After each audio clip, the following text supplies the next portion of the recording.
Hello and welcome to my confidence commerce classes and my self Vivek Gupta.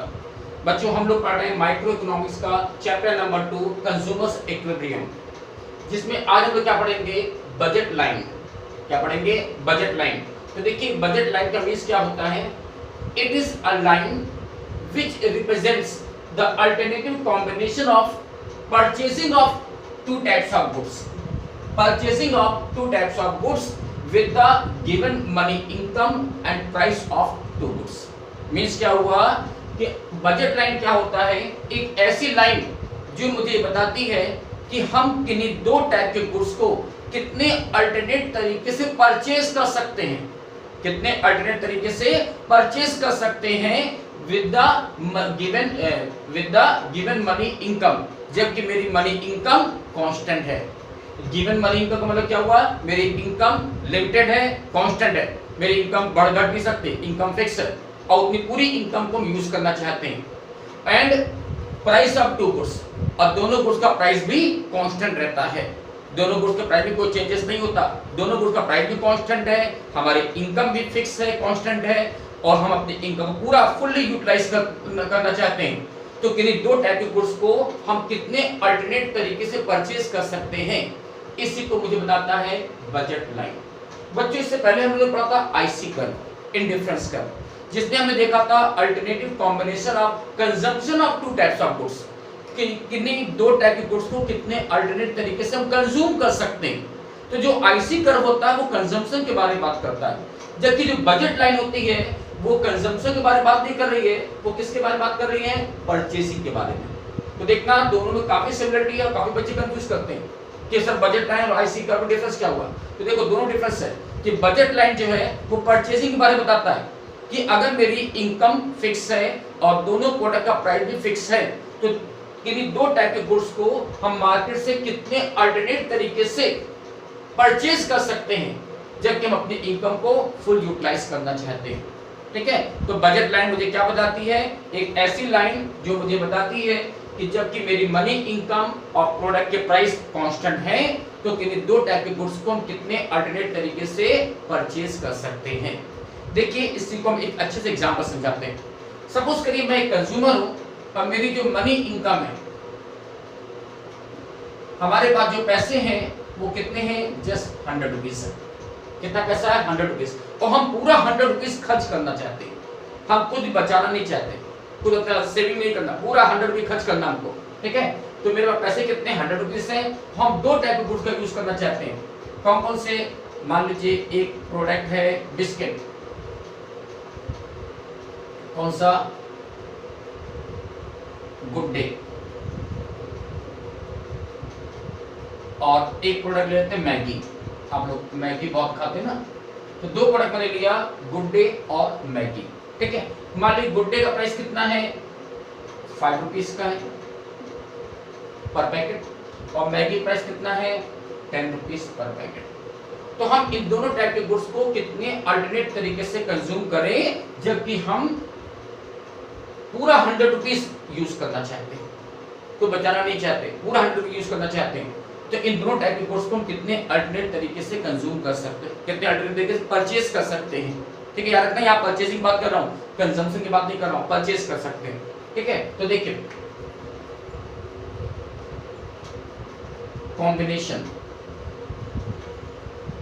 पहला product है good day. मान लीजिए इसको मैंने नाम दे दिया X।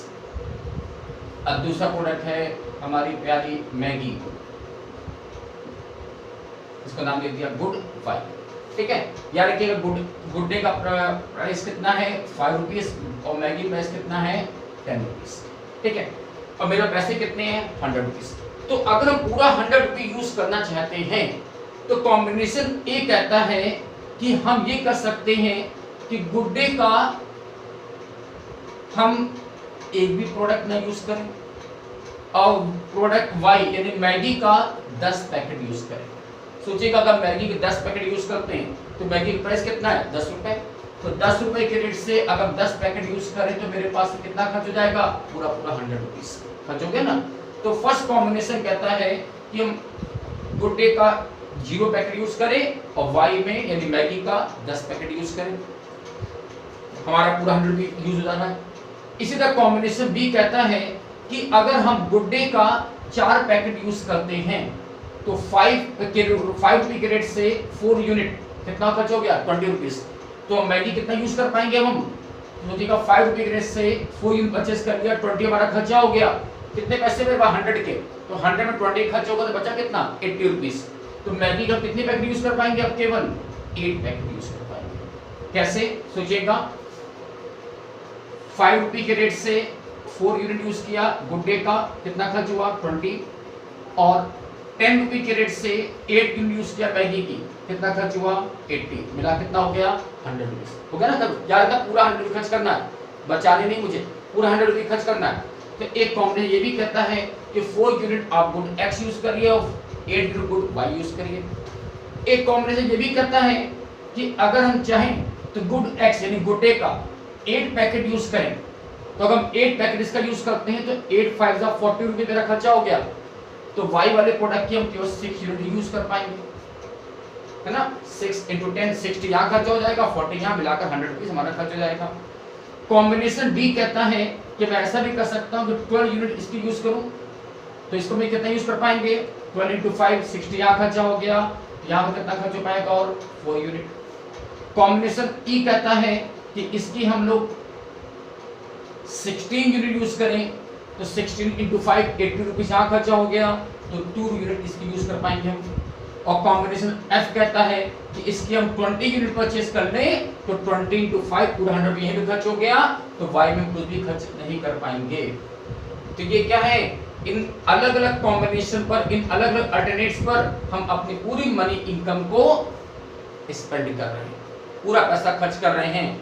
तो बजट लाइन मुझे क्या बताती है कि अलग अलग अल्टरनेटिव कॉम्बिनेशन कौन कौन से हो सकते हैं, जबकि हम अपनी पूरी मनी इनकम को कंज्यूम कर सकें। तो 2 टाइप के गुड्स को हम कितने अल्टरनेट तरीके से परचेज कर सकते हैं, जबकि हमारी इनकम हम पूरा यूज करना चाहते हैं। और याद रखिएगा प्रोडक्ट का प्राइस भी कांस्टेंट होना चाहिए, ठीक है। तो ये था हमारा बजट लाइन। हाँ, इसका डायग्राम भी देख लेते हैं। याद रखिए बच्चों, इकोनॉमिक्स में जब भी कोई टॉपिक एक्सप्लेन करने को आता है तो पहले आप उसकी मीनिंग बताते हैं, उसका शेड्यूल और फिर उसका डायग्राम भी बताएंगे। आप देखिए जो बजट लाइन होता है ना, वो हमेशा स्ट्रेट लाइन फॉर्म में होता है, ऐसे डाउनवर्ड स्लोप करेगा स्ट्रेट लाइन फॉर्म में। ये स्ट्रेट लाइन के फॉर्म में क्यों होता है, क्योंकि आप देखिए गुड एक्स में सेम रेट से इंक्रीज हो रहा है और गुड वाई भी सेम रेट से डिक्रीज कर रहा है। पहले 10 था, फिर 8, फिर 6, फिर 4, फिर 2, फिर 0।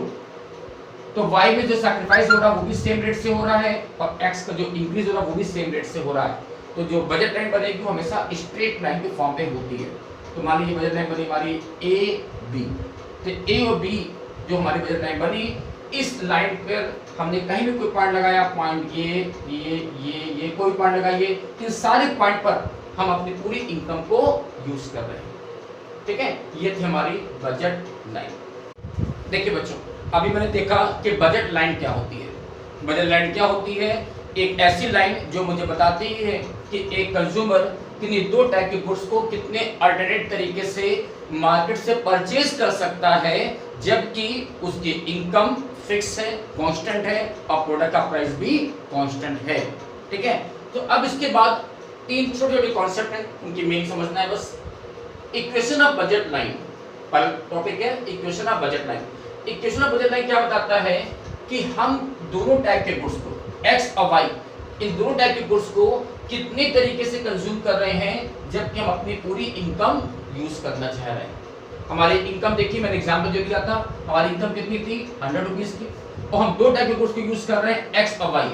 एक्स का प्राइस कितना है 5 रुपये पर यूनिट और वाई का प्राइस कितना है 10 रुपये पर यूनिट। तो इन दोनों टाइप के गुड्स को हम कितने तरीके से यूज कर पा रहे हैं, जबकि हम अपनी पूरी इनकम यूटिलाइज कर रहे हैं, ठीक है। इसे बोलते हैं इक्वेशन ऑफ बजट लाइन। जैसे आप देखिए, एक कॉम्बिनेशन हमारा ये बन रहा था कि प्रोडक्ट एक्स की प्राइस कितना है 5 और उसकी क्वांटिटी कितनी यूज कर रहे हैं हम 4, जबकि प्रोडक्ट वाई की प्राइस कितना है 10 और उसकी क्वांटिटी कितनी यूज कर रहे हैं 8।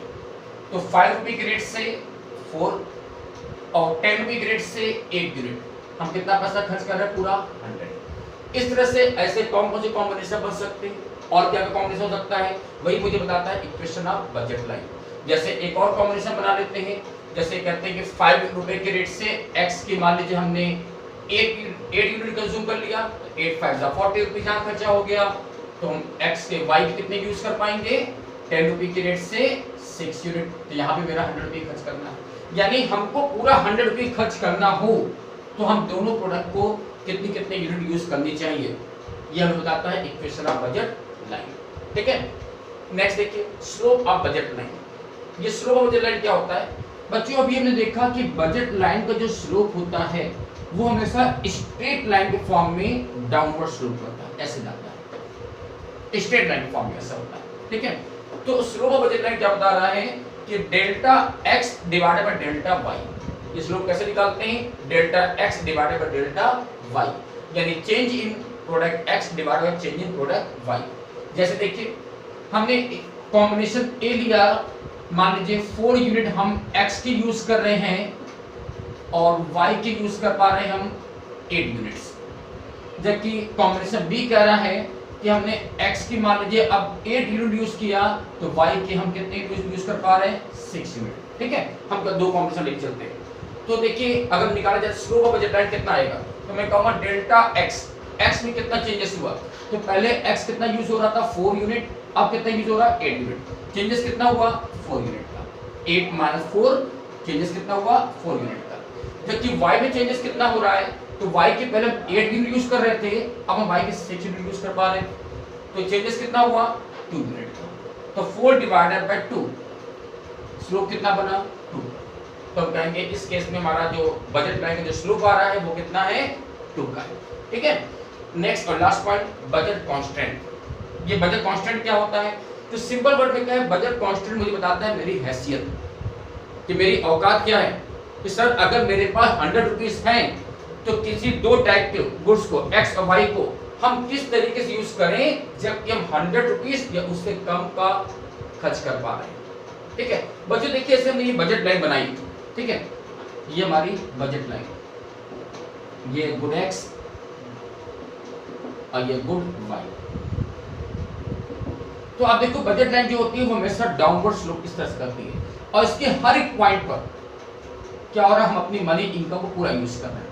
अगर हम इससे अंदर भी कंजम्पशन करते हैं तो भी हम खर्च कर सकते हैं, क्योंकि मेरे पास 100 रुपीज रखा है, इसके अंदर रहते हुए कहीं भी हम खर्च कर सकते हैं। ये मेरा क्या है, बजट कांस्टेंट। लेकिन इससे बाहर खर्च नहीं कर सकते, इस लाइन के बाहर जाकर हम खर्च नहीं कर सकते। क्यों? क्योंकि हमारी इनकम फिक्स है, हम इनकम को नहीं बढ़ा सकते। तो बजट लाइन के बाहर हम परचेज नहीं कर सकते, हमारी जो भी परचेजिंग होगी इस लाइन के अंदर होगी। तो ये जो एरिया होता है इसी को आप लोग बोलते हैं बजट कांस्टेंट। तो बजट कांस्टेंट मुझे बताता है मेरी हैसियत को, मेरी औकात को, कि अगर मेरे पास 100 रुपीज है तो इन दोनों टाइप की गुड्स को हम कैसे कैसे परचेज करें जबकि हम 100 रुपीज इससे कम का खर्च कर पाते हैं। ये होता हमारा बजट कांस्टेंट। ठीक है।